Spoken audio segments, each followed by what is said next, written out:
iniciando a aula de escola dominical. Vamos fazer mais uma oração, pedir a Deus para que aqui nos ilumine, nos oriente e possamos juntos aprender a palavra de Deus. Eu peço que o presbítero Wellington faça essa oração inicial, então. Se tiver um microfone, possa aí chegar, né, ao presbítero e a gente, depois disso, inicia a aula.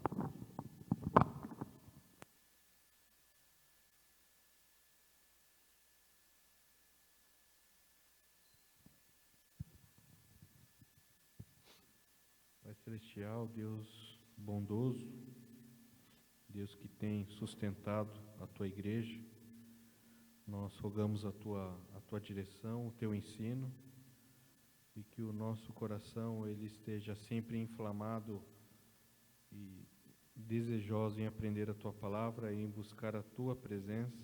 Amém. E é através do Teu ensino, é através da leitura que o fazemos, Senhor.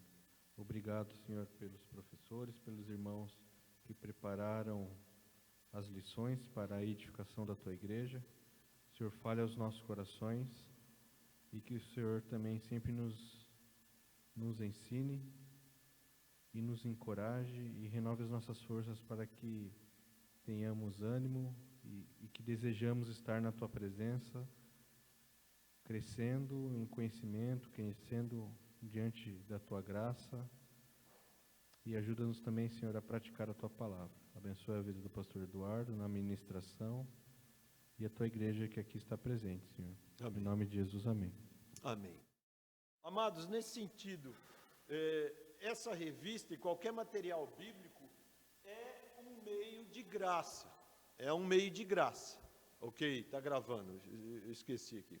É um meio de graça. O que é um meio de graça? Tudo aquilo que Deus disponibilizou para a nossa edificação, para a nossa santificação. Então, se você tem a revista e não lê durante a semana, não faz sentido. Então, vamos ler. Você que está em casa também já pegou a revista, né? Leia a revista, né, para que fique melhor preparado. Se você ainda não leu, então não tem esse costume, adquire esse costume, né?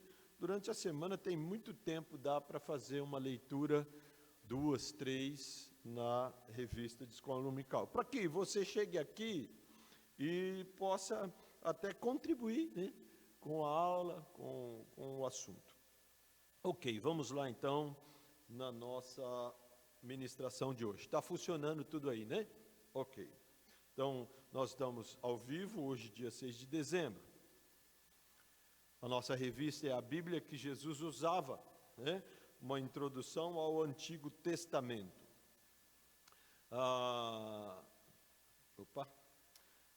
lição, nossa lição numa frase: toda a Escritura, Antigo e Novo Testamento, evidenciam o Deus da aliança e seu pacto para salvar seus eleitos. Recapitulando, na lição anterior nós vimos sobre o pacto de Deus com os homens. Abordamos 3 pontos que nos levam a compreender que, primeiro, qualquer pacto entre Deus e o homem deve ser iniciado e executado por Deus. Nós não fizemos os termos, nós simplesmente assinamos o contrato daquele que fez o contrato, que é santo, justo, perfeito, que nos ama e só quer o melhor para nós. Nós não botamos cláusulas no contrato, eu quero isso e isso. Não, já veio tudo isso, e tudo é para o nosso benefício. Deus, num certo sentido, do nosso prisma, não ganha nada com isso. Não tem benefício, porque Ele é Deus, Ele não precisa nem ganhar e Ele nem perde. Ele não precisa de mais glória. Ele não precisa, como os deuses do Olimpo, ou os deuses aí da literatura clássica grega, né, ser aprovado pelos seus súditos. O nosso Deus não. Então, assim ele é um ato da graça, bem como da lei. Ele requer obras, mas as obras são a resposta de gratidão pela graça da lei, pela graça do pacto de Deus. Segundo, recapitulando aqui, esse pacto de graça é inteiramente feito mediante iniciativa de Deus e antes mesmo da própria existência do homem, é um ato de predestinação.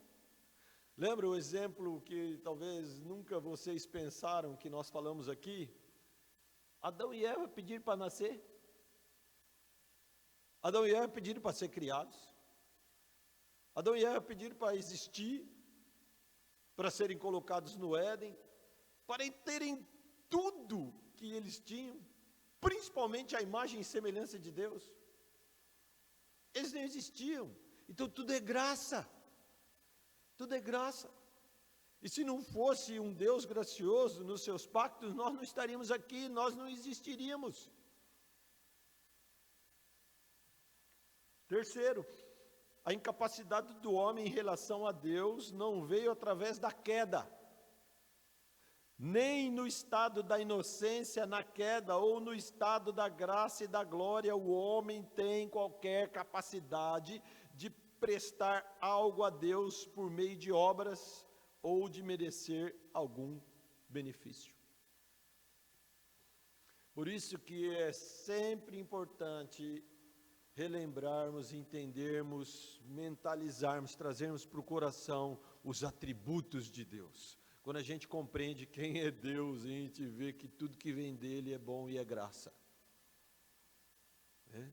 E manifestação do seu amor por nós, sem nós merecermos. Assim, então, compreendemos que o pacto, a aliança do Senhor é sempre e somente instituída pela graça, seu favor imerecido. Ele sempre é um pacto de lei, porque exige sim de nós uma devolutiva, mais do que justo, pois os pactos são uma forma de lei e, portanto, sempre requerem obras. Isso, contudo, não faz dele um pacto de obras, sempre pacto de graça. Então, agora, nesse momento, depois dessas duas aulas, para a gente compreender essa questão do pacto, nós vamos para a revista propriamente dita, lá na sua lição 4. Então você pode manter a revista aberta, algumas coisas aí nós vamos pensar da revista, na sua lição 4. Você que está em casa, mesmo não tendo a revista, não compreenda mal o que eu falei anteriormente, falei para os membros da igreja, você vai sempre ter a oportunidade, mesmo sem a revista, aprender com a gente aqui, tá bom? A gente vai estar sempre descrevendo na mídia os pontos principais, para que você, mesmo sem a revista, compreenda a lição. Que Deus te abençoe também.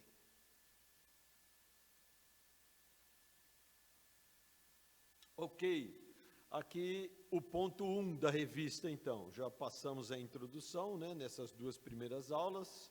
Nós vamos, então, aí para o primeiro ponto da revista, que fala sobre a continuidade da soteriologia, a expressão aqui usada para manifestar a salvação, a graça de Deus para conosco, no sentido de sermos pecadores. Diz assim: há quem veja o Antigo Testamento uma espécie de salvação pelas obras, ou ainda salvação pela fidelidade à aliança.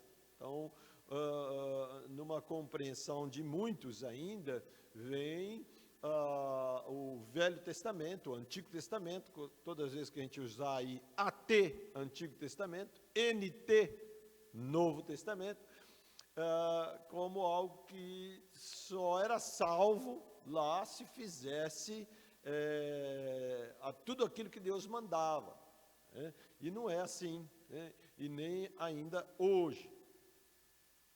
Há quem afirme que a entrega da lei mosaica lá no Sinai, né, é uma republicação do princípio do pacto das obras, segundo o qual a salvação e a obtenção da vida eterna se dão em um nível pela obediência à lei, né?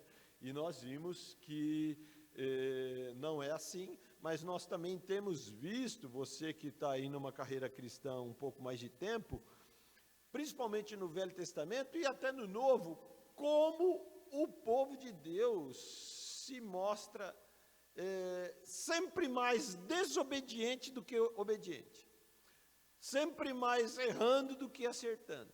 E Deus, de forma amorosa, graciosa, misericordiosa, sustentando Ele mesmo o pacto, a aliança que Ele fez com o seu povo. É certo que isso não é e não deve ser e nunca desculpa para, então vamos continuar pecando. Paulo vem trabalhar isso lá em Romanos, né? Onde abundou o pecado, superabundou a graça. Então vamos continuar pecando para que a graça aumente mais. Vai nessa que você vai ver onde você vai parar, né? E outra, quem pensa assim não é um salvo, né?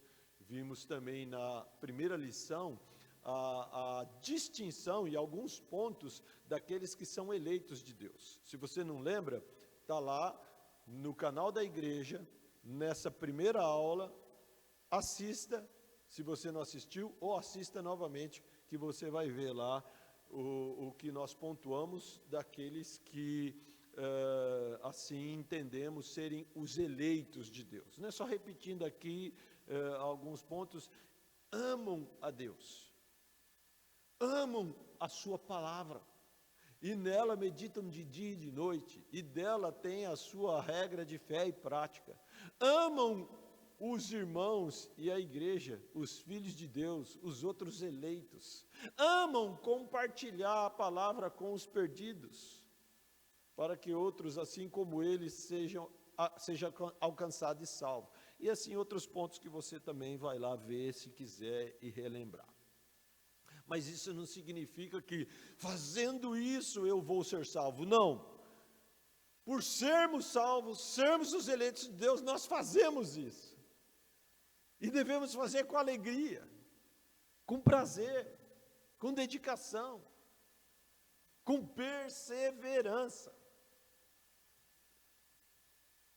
A salvação, tanto no Velho Testamento ou no Novo Testamento, sempre se deu exclusivamente pela graça do Senhor. Então, é algo que a gente deve entender. A lição, mais uma vez, a lição 4, ela traz a ideia dessa dicotomia, onde Novo Testamento é melhor que o Velho. Novo Testamento é o que a gente deve seguir hoje, o Velho não. Então, essa lição tem esse objetivo, né? Essa ideia de desmistificar, de não sustentar essa ideia errônea.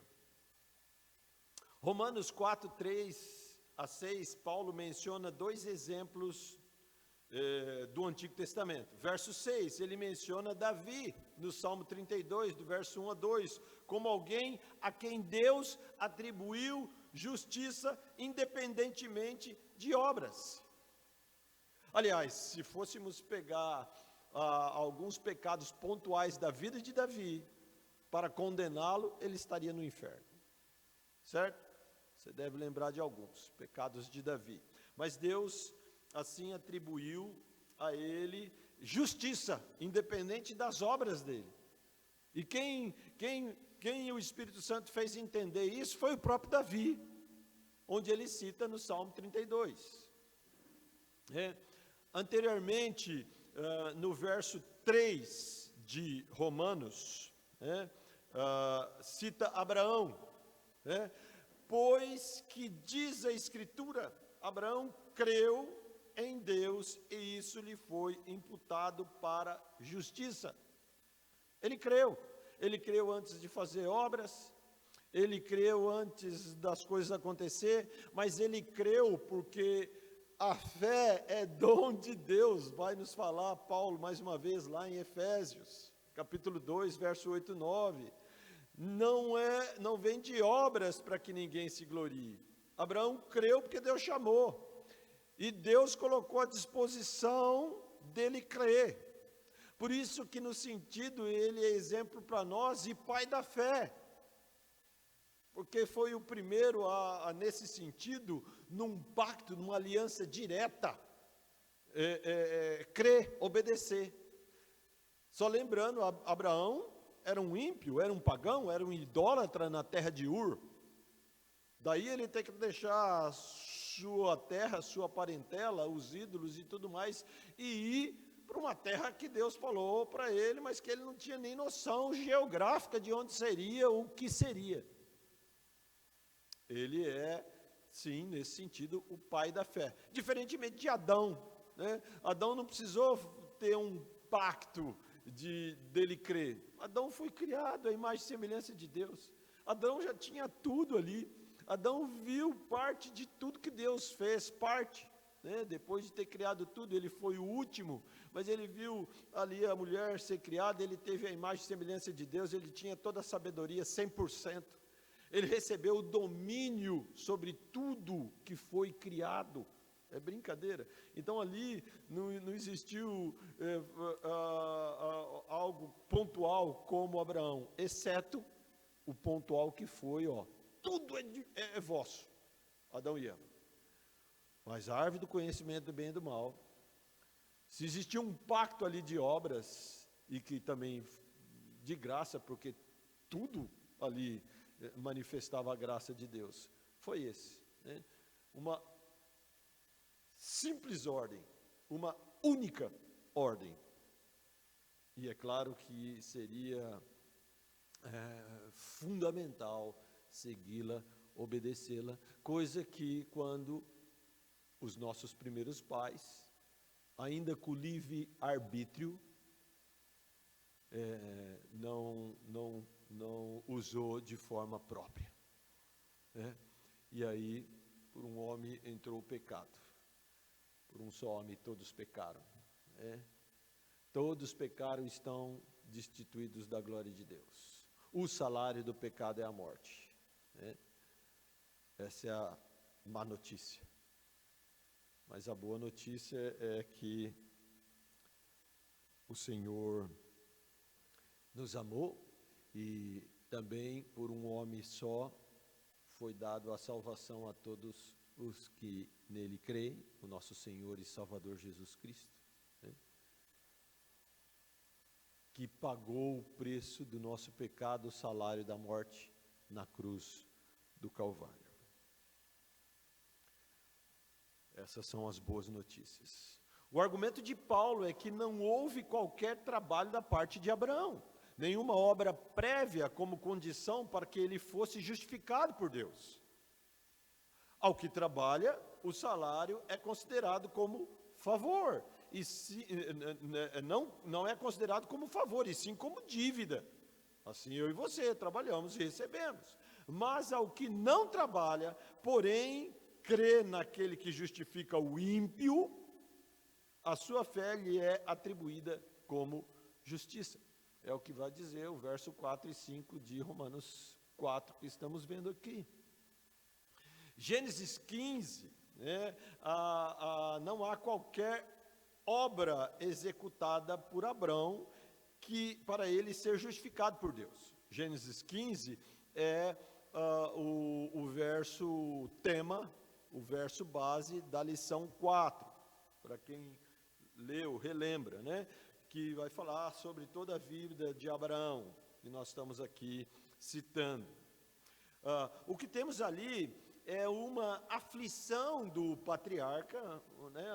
Uma tristeza, uma dúvida, em virtude de que ainda ele não tinha gerado um filho prometido. Tanto é que o seu nome muda, né? De Abrão, pai de muitas nações. Como? Sem filho, né? Como que seria? Então, aqui, a resposta do Senhor com uma promessa acerca de uma grande descendência e a afirmação de que Abraão creu no Senhor e isso lhe foi imputado por justiça. Ele creu. Lembra lá, nessa parte? Ele creu e a sua mulher riu. Ela zombou da promessa de Deus. Ela tinha 100 anos, o ventre fechado, uma mulher estéril, né? Mesmo para aquele tempo, já era uma certa idade, né? E aí, mesmo assim, Abraão creu, né? No filho da promessa. Abraão, Isaque, Jacó, Israel. Outro exemplo lembrado no Novo Testamento, está vendo que nós estamos fazendo um link daquilo que o Novo Testamento fala a respeito do Velho, manifestando aqui o pacto da graça, né? sobre o pacto da graça. No Velho Testamento são os chamados heróis da fé. Em Hebreus 11, né,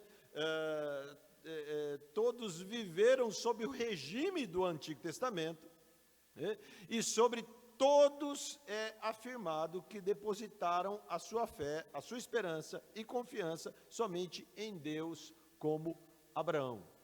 Vai citar lá mais adiante que eles não viram a promessa, como nós.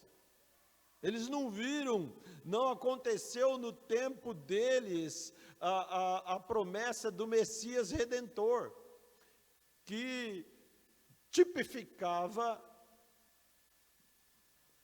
foi tipificado em várias figuras do Velho Testamento, a começar dos sacrifícios, a começar da vestimenta que Deus colocou em Adão e Eva. Lá o próton-evangelho, de ti nascerá aquele que esmagará a cabeça da serpente. Boas notícias, né? Então, esses heróis da fé não viram, mas eles creram. E eles obedeceram. Alguns nessa obediência pisaram na bola, né? Veja lá a galeria dos heróis da fé de Hebreus 11, você vai ver lá que tem alguns que pisaram na bola. Mas, no final, se acertaram, cumpriram as obras do pacto da graça. Número 2 aí da revista está aí com o título Continuidade Ética. O que o autor aí quis dizer a esse respeito, né? Continuidade ética. Algumas afirmações do Novo Testamento costumam ser mal compreendidas, como se elas ensinassem uma revogação ou abolição da lei moral, de maneira que os cristãos sob não mais estão debaixo, né? Esse sob aí suprime, não mais estão debaixo da obrigação de obedecer à lei moral de Deus, resumida nos 10 mandamentos. O que está querendo dizer aqui, olha, agora a gente vive pela graça, né? Jesus já veio, Jesus já pagou tudo, Jesus já realizou a obra, Ele mesmo disse, está consumado, né? Só que se esquecem de outras falas do Senhor Jesus, que veio cumprir a lei, né? E que nós devemos imitá-lo em todos os sentidos. Mas vamos ver aqui umas pinceladas sobre essa continuidade ética, mas a ideia é essa. Tudo aquilo que é ético e que tem princípios abençoados, quando obedecemos a Deus, esses citados no Velho Testamento, mesmo que em formas de figuras, de rituais, de procissões que nós não precisamos cumprir mais, mas pegar o princípio disso, né, e aplicar em nossas vidas, é o que todo cristão verdadeiro deve fazer. Desprezar, não. Romanos 6,14, Paulo diz: não estáis debaixo da lei, sim da graça. Outros apelam para a linguagem do autor de Hebreus 7,12, onde ele fala da mudança de sacerdócio. Quando se muda o sacerdócio, necessariamente também a mudança de lei. Então, aqueles que advogam que estamos vivendo na graça e que determinados todos os princípios das leis não precisam necessariamente ser cumpridos, aplicados em nossas vidas, eles usam de forma equivocada alguns desses versos, como citamos esses dois exemplos, né? Não estais debaixo da lei, mas sim da graça. Então, pode viver sem graça, né? Pode viver na desgraça. Não, não é assim, vamos ver aqui, né?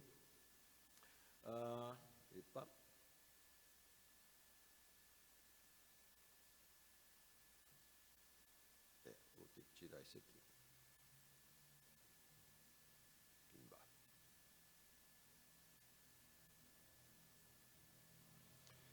Essas passagens, essas duas que nós vimos, elas precisam ser lidas lado a lado como outras passagens do Novo Testamento.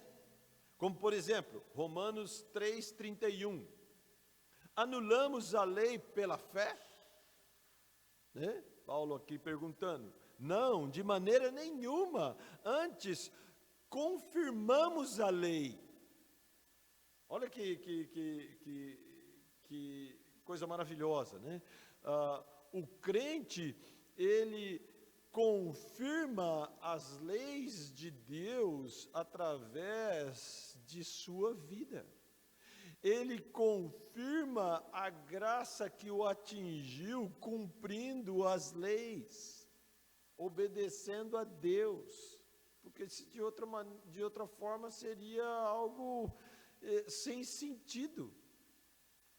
O Senhor fala, sede santos porque eu sou santo. Como nós seremos santos não cumprindo a lei? Nessa passagem, o apóstolo Paulo vem argumentando em favor da justificação pela fé. Porém, ele não deseja que seus leitores concluam, a partir de sua argumentação, que a lei moral do Antigo Testamento foi anulada. Em vez disso, ela é confirmada. Ela não é um pacto de obras para os cristãos, mas sim uma regra de vida. Antes, não estávamos capacitados a cumprir as leis de Deus. Agora, pela graça salvadora, pela intervenção graciosa de Deus para conosco, a atuação do Espírito Santo em nós, estamos capacitados a cumprir as leis de Deus. E quando nós falamos as leis de Deus, por favor, não são leis cerimoniais de estarmos sacrificando animais e outras coisas. Vamos ver aqui mais adiante um pouquinho só a respeito disso. Mas a lei moral de tudo aquilo que é agradável a Deus e aquilo que não é. De tudo aquilo que é compatível à santidade de Deus e daquilo que não é.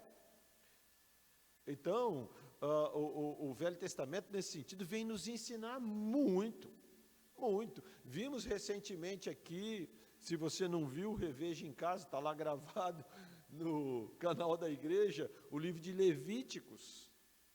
Um livro difícil de ler, às vezes chato, mas que ali tem muitos princípios para aprendermos, assim como o livro de Números, que a gente pensa que só vai falar da recontagem, do recenseamento do povo, mas muitos princípios da lei moral ali temos para entender essa questão. Vou repetir, a lei não é um pacto de obras para os cristãos, mas sim uma regra de vida. Uma regra para uma vida agradável a Deus por parte daqueles que já foram salvos e justificados gratuitamente em Jesus Cristo.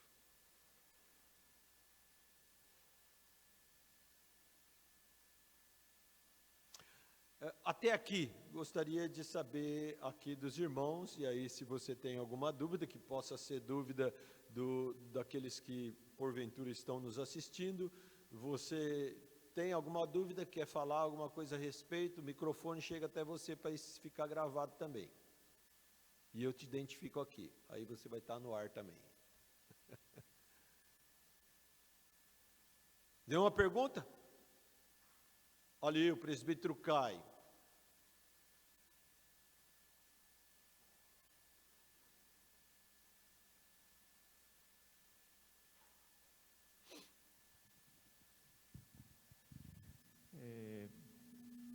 Eu não lembro de ter visto na revista tocarem nesse...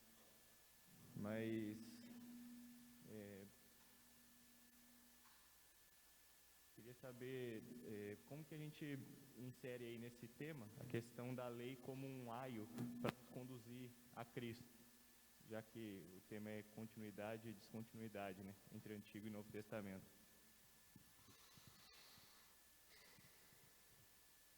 Essa questão de continuidade, você citou uma palavra aí. O aspecto da lei, que ela é citada como um guia, né, como algo que serve para nos conduzir a Cristo. A gente tentar pensar esse tema dentro desse tema da lição. Ok. A lei vai apontar para Cristo no sentido de, primeiro, ele seria o cumprimento de toda essa lei. Segundo,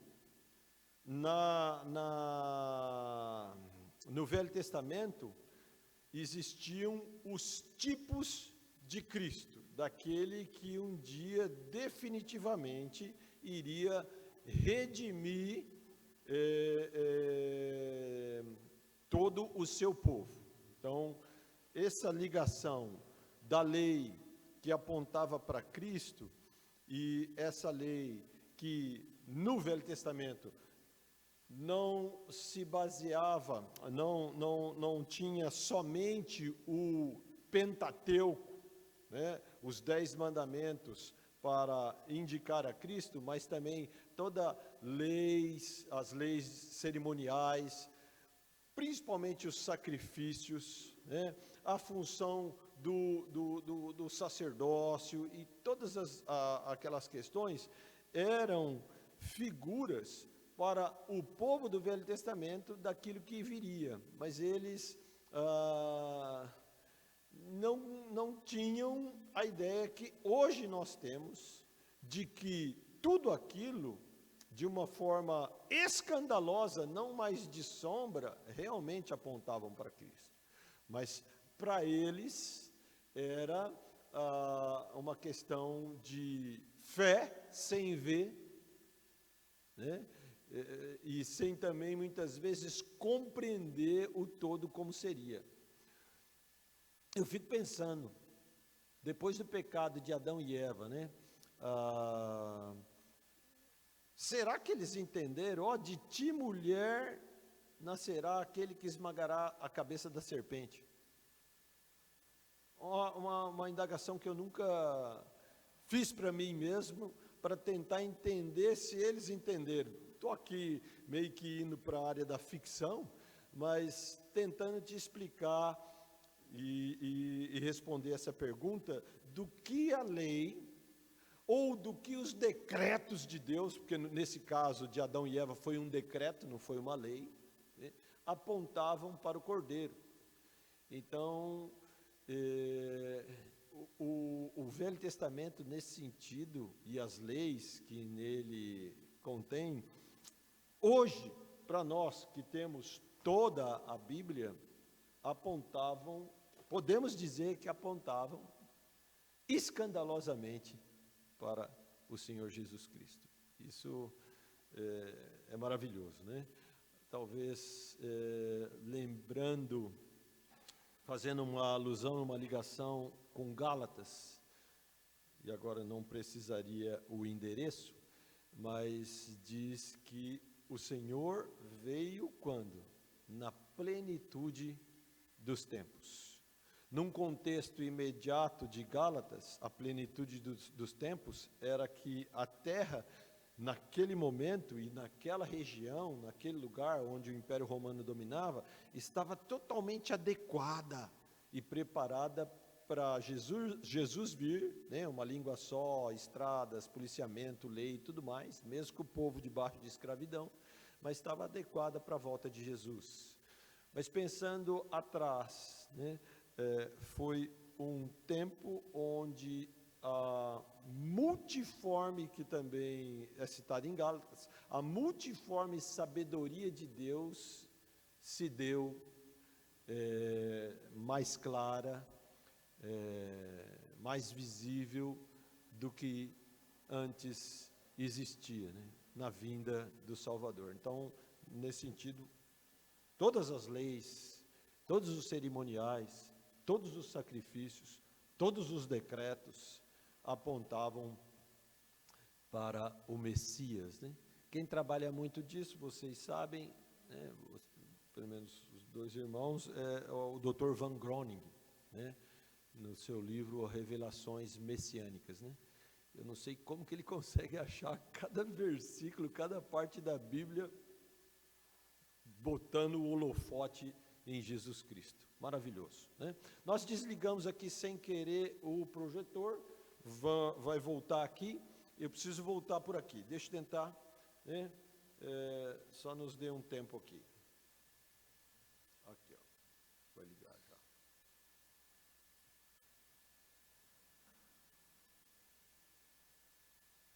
Está gravando ou não? Ah, não está gravando a gente? Tá. Sempre me lembra de apagar a cruz e a luz aqui, para ficar o visual melhor para os irmãos lá. Aqui eu não preciso. Muito obrigado. Hora que voltar a gravar, você me dá o toque aí.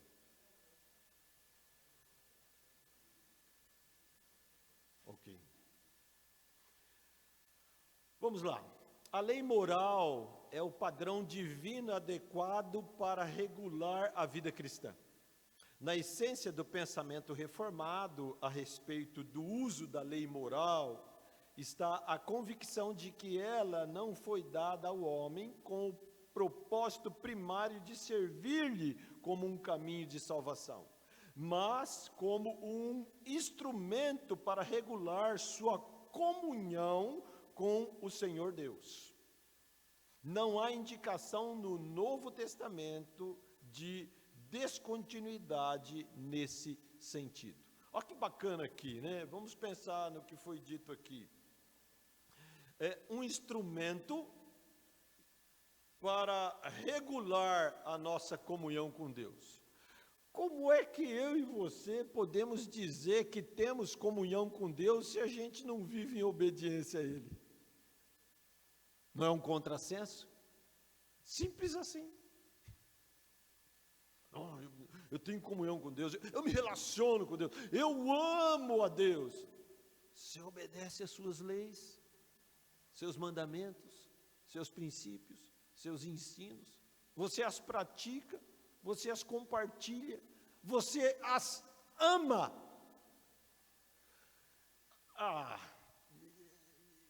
Eu nunca pensei nisso. Então, você não tem comunhão. Então, aqui é uma questão de regular, né?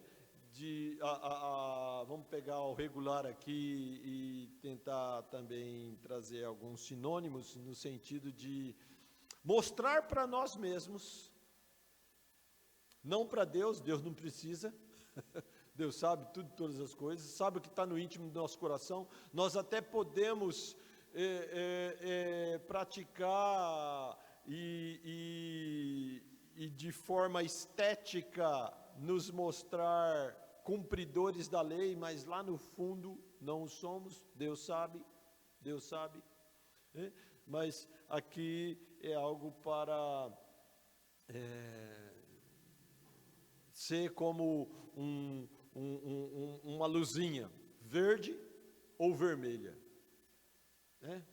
Verde ou vermelha no sentido, olha, verde está caminhando, e vermelha, opa, Cadê você?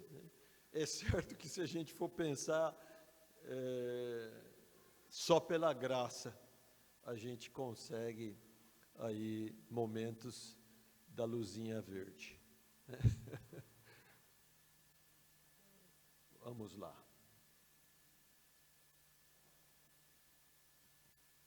Jesus disse: aquele que violar um destes mandamentos, posto que dos menores, e assim ensinar aos homens, será considerado mínimo no reino dos céus. Aquele, porém, que os observar e ensinar, esse será considerado grande no reino dos céus.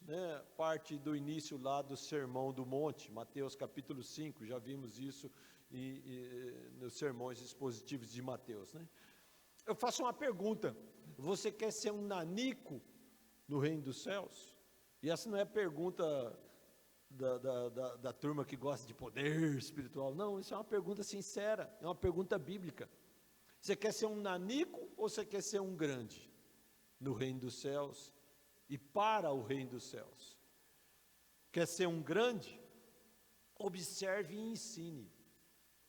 Observe, aplique na sua vida e compartilhe na vida de outros. Você não precisa simplesmente ser um ministro do evangelho para ensinar.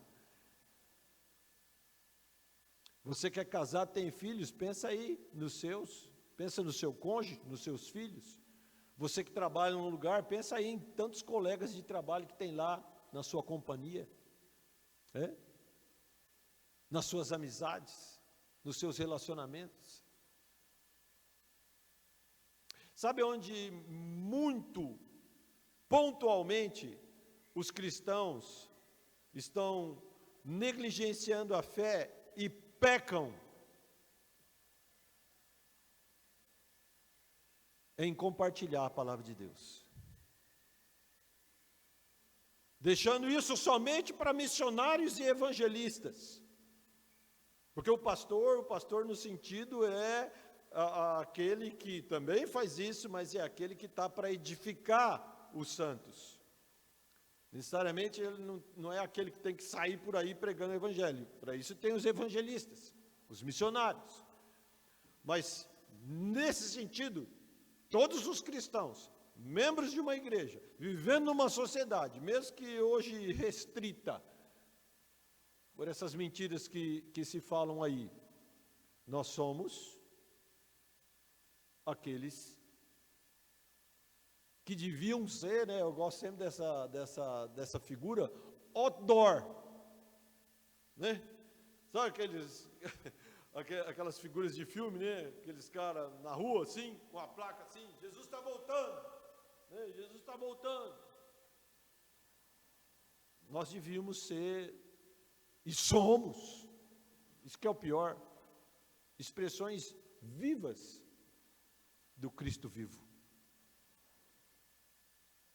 Eu falo de novo, uma das áreas que muitos cristãos pecam é não compartilharem, ensinarem a palavra de Deus. Nem para si mesmos. Entende de tudo. Suas profissões, louvável, a situação do mundo, a política, mas da palavra de Deus pouco se compartilha. Então, prestemos atenção nisso. Observar e ensinar a palavra de Deus faz parte de obras que devemos manifestar por causa do pacto da graça que foi efetuado em nós. Aliás, citando aqui, mencionando de novo o Velho Testamento, essa era uma das responsabilidades do povo de Deus. Onde eles passavam, onde quer que eles se instalavam, a glória de Deus devia ser manifestada, e no início era literalmente manifestada. Fala no Êxodo, Levítico, Número, Deuteronômio não, mas Êxodo, Números, Levítico também, que quando o povo caminhava, outros povos viam, sentiam medo, se admiravam, porque o Deus de Israel ia com eles. O Deus de Israel está com você? Você evidencia Ele na sua vida, lá no seu emprego, no seu trabalho? Isso é algo que a gente precisa prestar atenção e está nos cobrando sempre. Último ponto, elementos de descontinuidade. Há elementos de descontinuidade entre os testamentos, mas eles dizem respeito à forma como o pacto da graça era administrado no Antigo Testamento. A Confissão de Fé de Westminster, lá no seu capítulo 7, do pacto de Deus com o homem, o ponto 5 diz assim, vamos ver. Este pacto no tempo da lei não foi administrado como no tempo do Evangelho. Sobre a lei foi administrado por promessas, profecias, sacrifícios, pela circuncisão, pelo cordeiro pascal e outros tipos e ordenanças dadas ao povo judeu, prefigurando tudo, Cristo, que havia de vir. Por aquele tempo, essas coisas, pela operação do Espírito Santo, foram suficientes e eficazes para instruir e edificar os eleitos na fé do Messias prometido, por quem tinham plena remissão dos pecados e a vida eterna. Dispensaram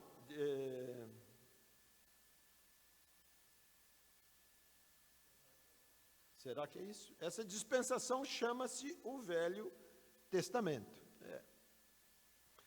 E aqui foi cópia. O que aqui no ponto 5 do capítulo 7 está nos dizendo? Aquilo que nós respondemos da pergunta do presbítero Caio. Como que a lei mostrava Cristo? Como que a lei apontava para Cristo? E Cristo sempre entendendo o pacto gracioso de Deus, que Ele morreria pelos nossos pecados, Ele nos salvaria.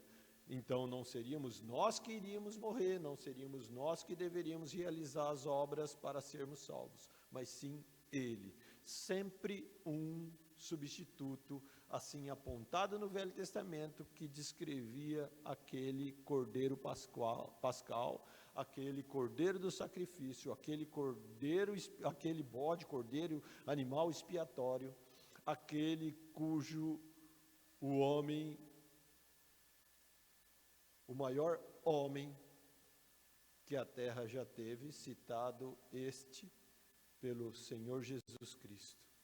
João Batista falou: eis o Cordeiro de Deus que tira o pecado do mundo. Essa frase de João, ela é a máxima de tudo o que o Velho Testamento, nas suas leis, cerimoniais, sacrifícios, apontava.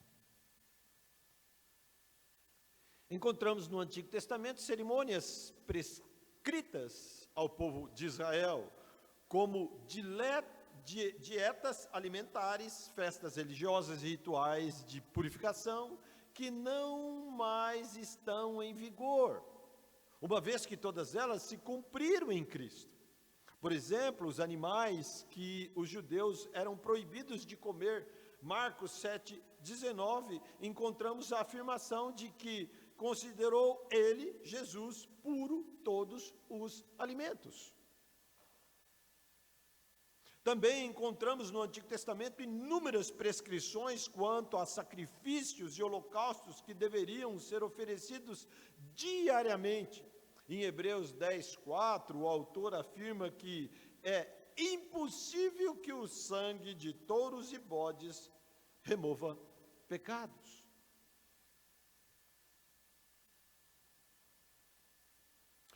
Nisso tudo era figura daquele que iria definitivamente realizar tudo isso. aquele que, quando expiou, entregou o Espírito, antes disse: está consumado.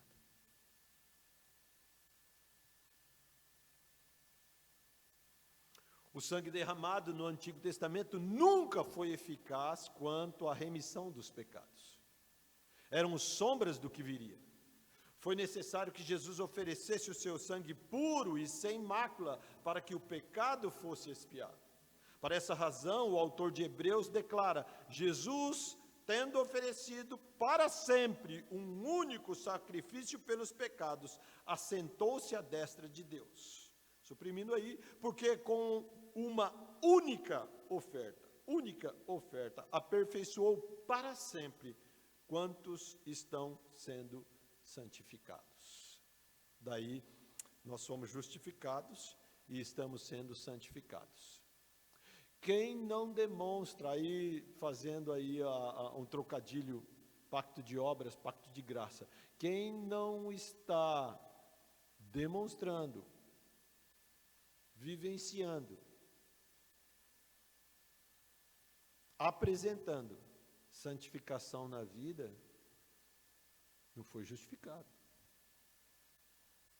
Simples. Não é para primeiro apresentar a santificação para ser justificado. Não, é porque foi justificado, agora apresenta santificação.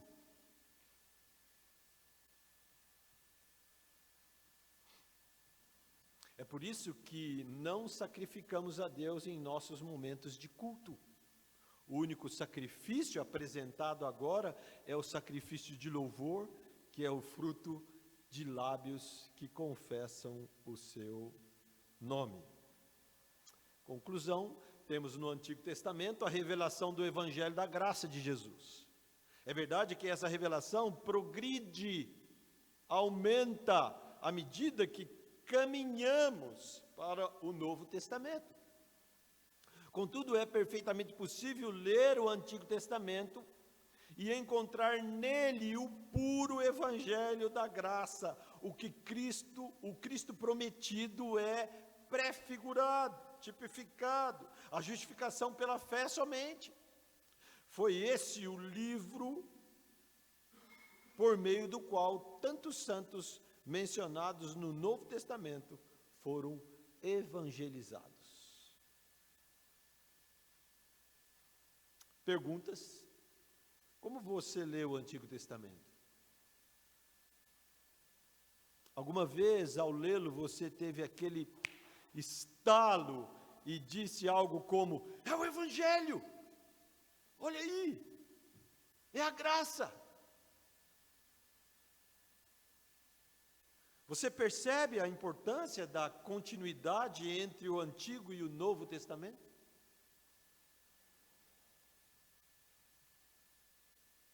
Leia e estude mais o Velho Testamento. Peça ao Espírito Santo para te ajudar a compreender o Velho Testamento à luz do Novo Testamento. Seja mais assíduo nos cultos, escola bíblica, estudos bíblicos, ministrados todas as semanas na igreja. Que Deus abençoe. Nós encerramos aqui essa transmissão. Que você aí em casa que nos acompanhou possa também ter compreendido. Havendo dúvida, nos pontue lá. E que o Senhor abençoe a você e toda a sua família. Nós encerramos aqui. Ok, vamos orar. Comunique lá o encerramento. Isso. Senhor Deus e Pai bendito, nós te louvamos, nós te agradecemos pela tua misericórdia e graça. Nós te louvamos e agradecemos porque o Senhor nos deu o precioso Velho Testamento, que nos ensina tanto a respeito do nosso Senhor e Salvador Jesus Cristo. E assim, para ficar ainda melhor, Mas claro, o Senhor também nos deu o Novo Testamento. Temos assim, como o apóstolo Pedro fala em uma de suas epístolas, nós temos recebido todos os recursos para vivermos uma vida de piedade. Ajuda-nos, ó Pai, mova-nos para Ti, que sejamos mais obedientes, que possamos amá-lo de fato e de verdade, lendo, estudando, meditando, vivendo, proclamando a sua santa e bendita palavra. No nome de Jesus oramos. Amém.